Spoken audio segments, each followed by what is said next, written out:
And you're listening to AM Ocala Live, WOCA, The Source, 96.3 FM, 1370 AM. And we are streaming live, YouTube Live, WOCA, The Source Radio, as we are now 6 minutes past the top of the 8 o'clock hour. It's time for Life South Community Blood Centers, as we have Galen on the phone. Good morning, Galen. Hey, how are you this morning, Adam? Good to hear from you. Yeah, you too, buddy. It was a nice weekend there, a little relaxing. Wish it was a little bit longer, but nonetheless, it was actually pretty good. Spending some time with the family there, and I needed just a little bit longer so I could recharge my batteries to get back to what a lot of this platform has been, just because its media is getting into, again, COVID-19, as I try to take a break from it during the weekend as much as I can, because it's just so much during the week. But with all that being said, at least the conversation, like we said, ended last week with Washington trying to get the conversation to the governors about what they wanted to do and coming up with guidelines to maybe bring us out of this. Everything I've been hearing is about the 1st of May. 1st of May, starting to see guidelines and see what's from there. Is that what you've been hearing, is May 1st? But then all of a sudden, I read something else and I hear May 15th. What have you been hearing? Here's what's going to happen. What is going to happen? It will not be open all at once. I think we're all up to speed on that, right? Right. So I think what's going to happen first is they will roll out hospitals to be able to do elective surgeries, because that's got to happen, because that's like a massive, massive hit to the economy. Right, and that's got to bring people back to work within the hospital, within the health industry and all that. Absolutely. Right. So, plus, I mean, you just can't delay it for that long. Right. Secondly, then they'll bring back things at a smaller, restaurants. Will be able to have eat-in dining if they're at a certain distance. Things like that will slowly emerge. But we're a ways away from being completely open. Of this, I have no doubt. Right. So schools, they already announced, aren't coming back. There's a lot of it. We're a long way from being completely open. Yeah. Like maybe the end of summer. Now, the DHS, Department of Homeland Security, did do a report that they issued, and they decided that it decays faster in high heat and high humidity. Mm-hmm. Well, that's pretty much Florida. Yeah. So I'm wondering if that will help. I think we're going to see the number of deaths go down dramatically. I think the number of I think. And I've always felt this, is that far more people had it than we ever imagined. Yep. So yep. That's going to be a big issue. So let's see. He's got to follow the guidelines, and it's state by state. They opened up the beaches, and I was so proud of Florida because we just flocked to them. Nobody had masks on at the beach or anything like that, and I was very proud of them. So. Again, if you're a high risk, you shouldn't go outside then. Right. So let's see what happens. And with the beaches opening up like they did, it kind of gave a lot of people a lot of sanctuary, knowing that there was at least something like that to do. And, the weather was really nice this weekend.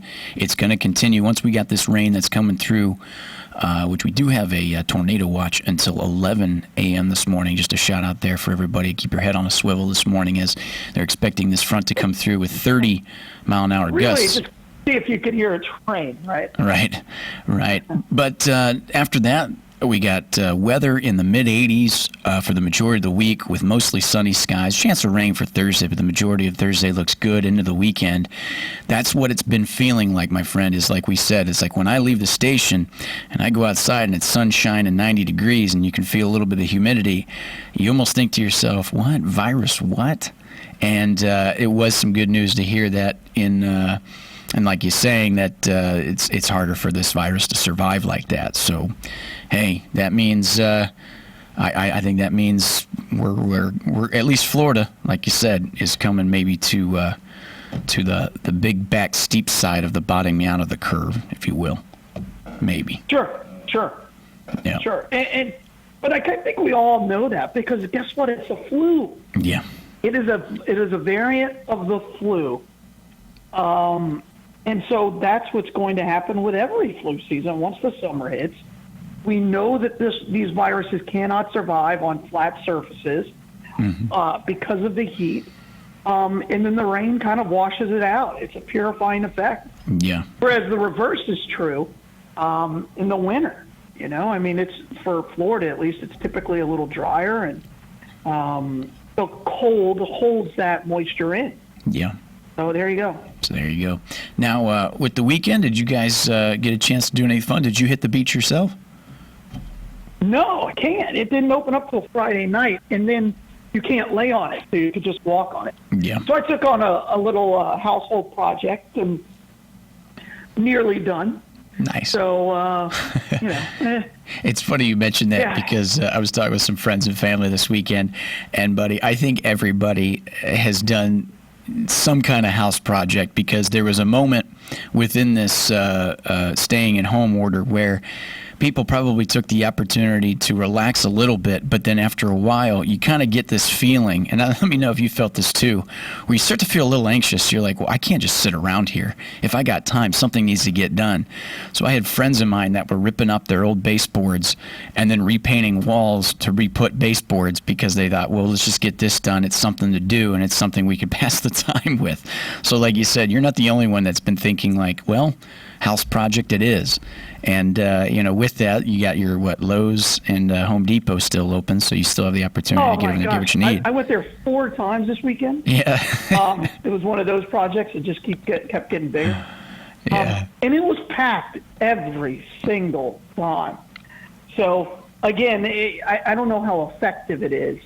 When you have people in large gatherings, and we know this virus, when you cough, can travel, 30 feet up to? Mm-hmm. So Publix and Lowe's and these kinds of places that are open are just packed. So let's see how long they keep it open.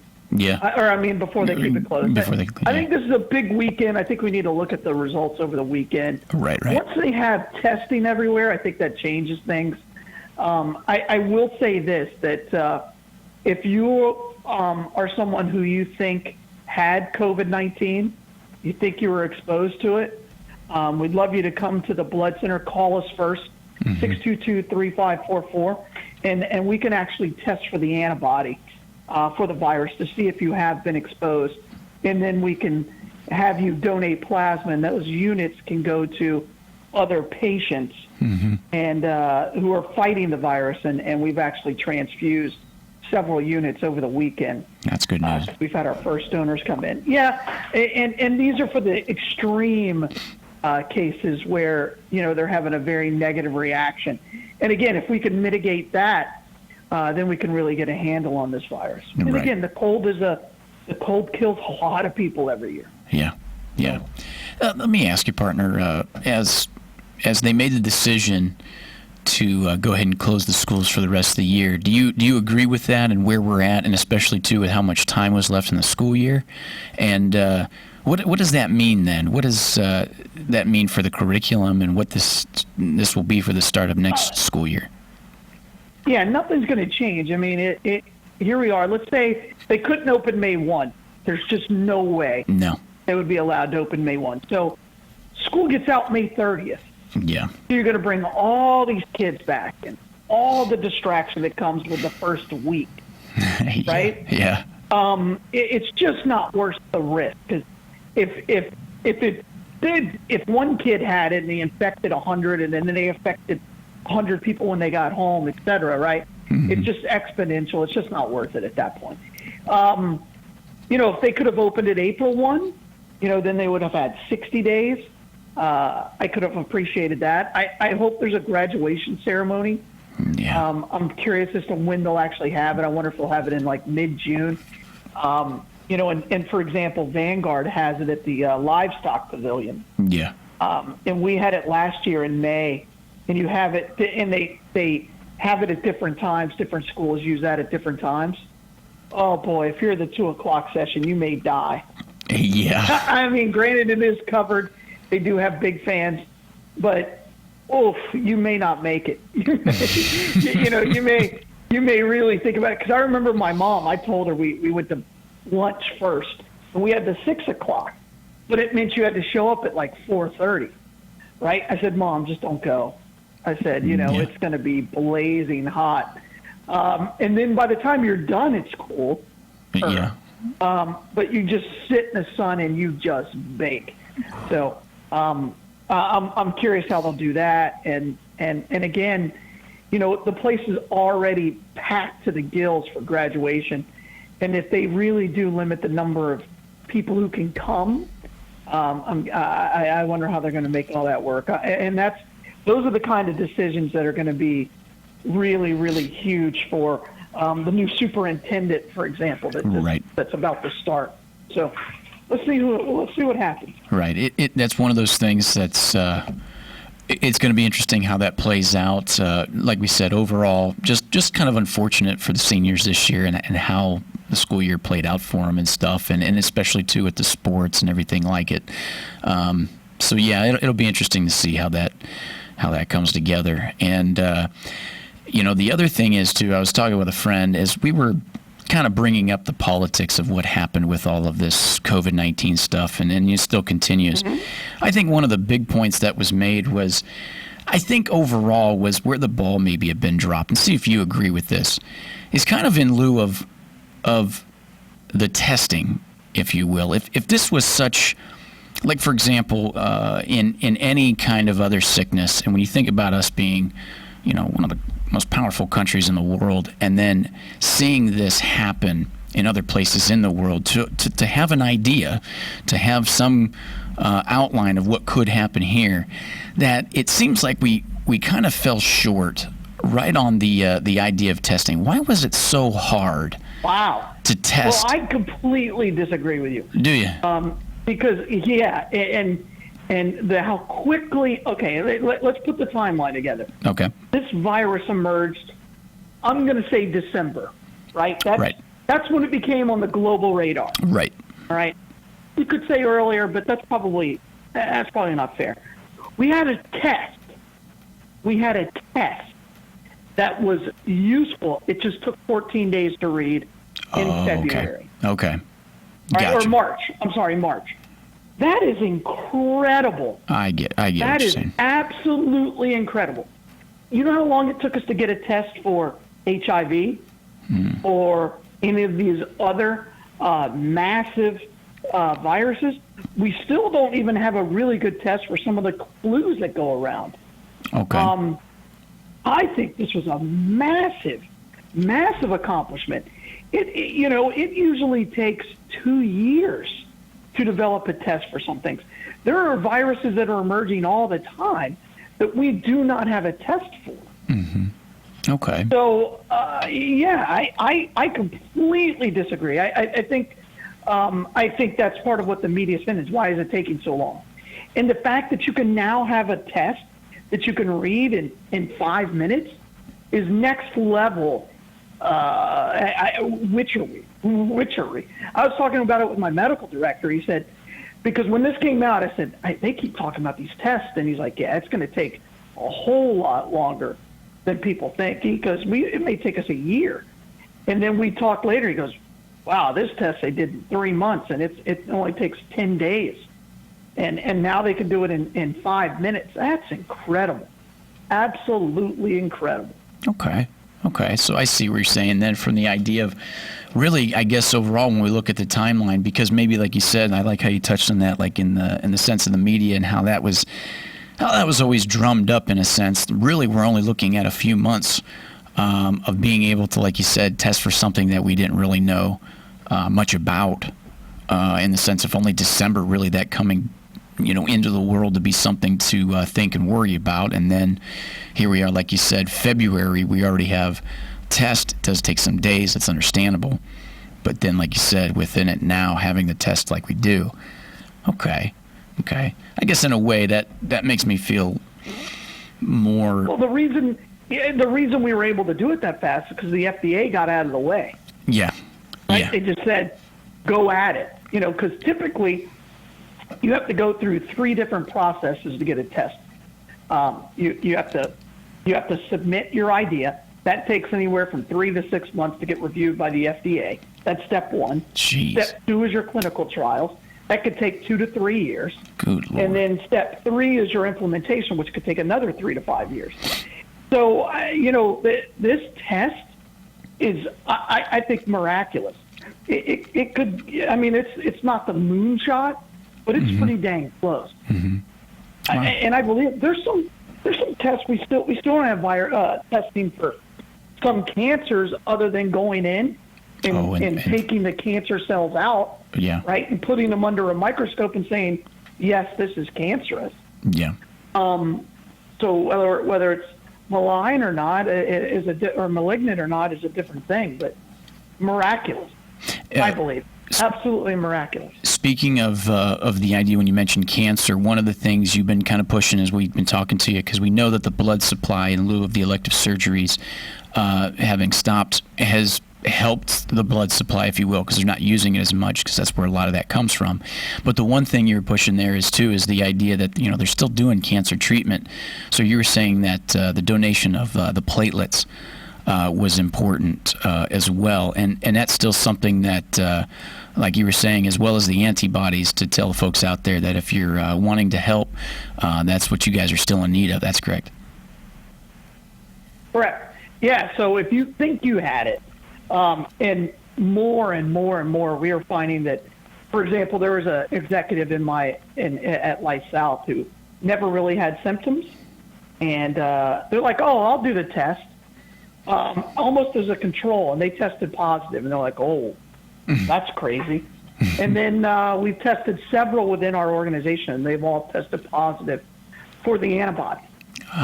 So you've probably been exposed, yeah, and you probably didn't get sick.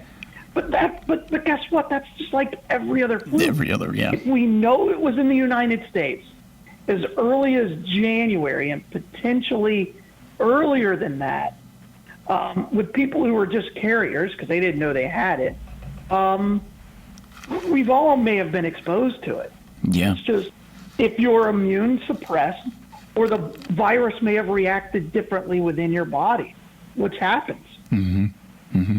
Do you have you talked to a few people, just like you said, the ones that actually got tested and such, but have you talked to a lot of people in conversation that have kind of brought that up, that they start to look back and go, maybe at the end or the beginning of the year, I think I got a little bit sick. Now people want to say they got it, right? It's like a badge of courage. Right. It's a badge of courage. But prior to that, though, Boy Scouts, they get to wear a badge. But prior to that, though, if you had I feel a little body ache, I had a little fever. Oh, you get the coronavirus? It's over there in China. Well, no, I don't have that. I just got the regular old, it's wintertime. I got a cold. And like you said, now it's like the badge of honor.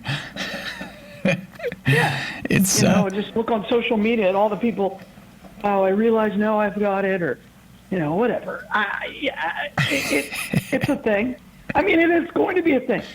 We're not killing the virus, and I had this conversation with somebody Friday. It's like, oh, I can't wait till we can kill it. Nobody said we can kill it. We can't kill the common cold. Right. All we're going to be able to do is have a vaccine for it. Handle. And then. Well, even handling it is wrong. Mm-hmm. And then our bodies will develop, become immune to it via our antibodies. And then another variant will come. Yeah. It's going to happen. It's a flu. It's a virus that always changes. Yeah. Right? That's right. It goes from pigs. It comes from anything that mosquitoes eat, and that could be easily transferred from humans, whether it's the bird flu, whether it's the swine flu. This one could be the bat flu. It just, that's how it goes. It starts in birds, mosquitoes, and pigs, birds, pigs, and those kind of animals. And then the mosquitoes eat them, and they transfer it over to humans when they bite us. Yeah. That's how it works. That's how it works. Now, they know this. Now, with this segment, we want to give a quick shout out to our sponsors, Palm Garden Health and Rehabilitation Center. I'd like to thank Palm Garden Health and Rehabilitation Center, located at 2700 Southwest 34th Street, where they offer skilled nursing, physical, and occupational speech therapy. If you have any questions, again, on how they've been handling COVID-19 and where they're at now with it and their guidelines and protocols, give them a call, 352-854-6262. That's 854-6262. And, of course, Penn Flooring, where they are a full-service flooring company dedicated to finding the best solution for your flooring needs, having experience in both commercial and residential fields. They can be found at 1201 Southwest 17th Street in Ocala, 352-351-3420. That's 351-3420. So for Penn Flooring and Palm Garden Health and Rehabilitation Center, proud sponsors of this segment here with Life South Community Blood Centers in Galen. And Galen, if I'm not mistaken, this is the week of the NFL Draft. Thursday. Hey, happy. Hey, a few folks I talked to pretty much said, hey, at least something to have in the background that's relevant. Sure. So there's that. Now, what was fascinating, I was telling you off air a little bit, was I had the opportunity to kind of binge watch a little bit that was on regular cable with the Peyton's Place, Peyton Manning doing the producing of this little, almost like docuseries in a way that was aired on their platform streaming network for ESPN through the NFL season of last year, because it was the 100th season. And some really cool things, man, was the history that he touched on within the NFL. And you know what was one of the most fascinating ones? Was how the draft, the NFL draft, came about. It was pretty much a little bit having to do with the bottom falling out in the stock market in 1929, where I think, I can't remember his name, but one of the gentlemen who lost about $50,000 a day said, I need to reinvest in something, and ended up buying a football team that later became the Philadelphia Eagles. But at that time, everybody in the NFL who was either the Chicago Bears or the Green Bay Packers or the Cleveland Browns, or those teams were getting the pick of the litter, because they basically had guys coming out of college that they recruited on their own, and they had no platform of anything like a draft to even the field, if you will. And it was him that actually pushed for the league to actually implement his idea of what would be kind of like a socialist thing within the NFL at the time, to actually kind of spread the wealth. And that's when later they pretty much began what was the first NFL draft, which was pretty neat. I think it only started with 4 rounds, and then look where it's at today. The amount of progression for it was just incredible when you think about where it came from in history. Pretty neat. No, there's no doubt about that. You're dead on with that. And what was fascinating too is when they touched a little bit with Peyton Manning's father, Archie Manning.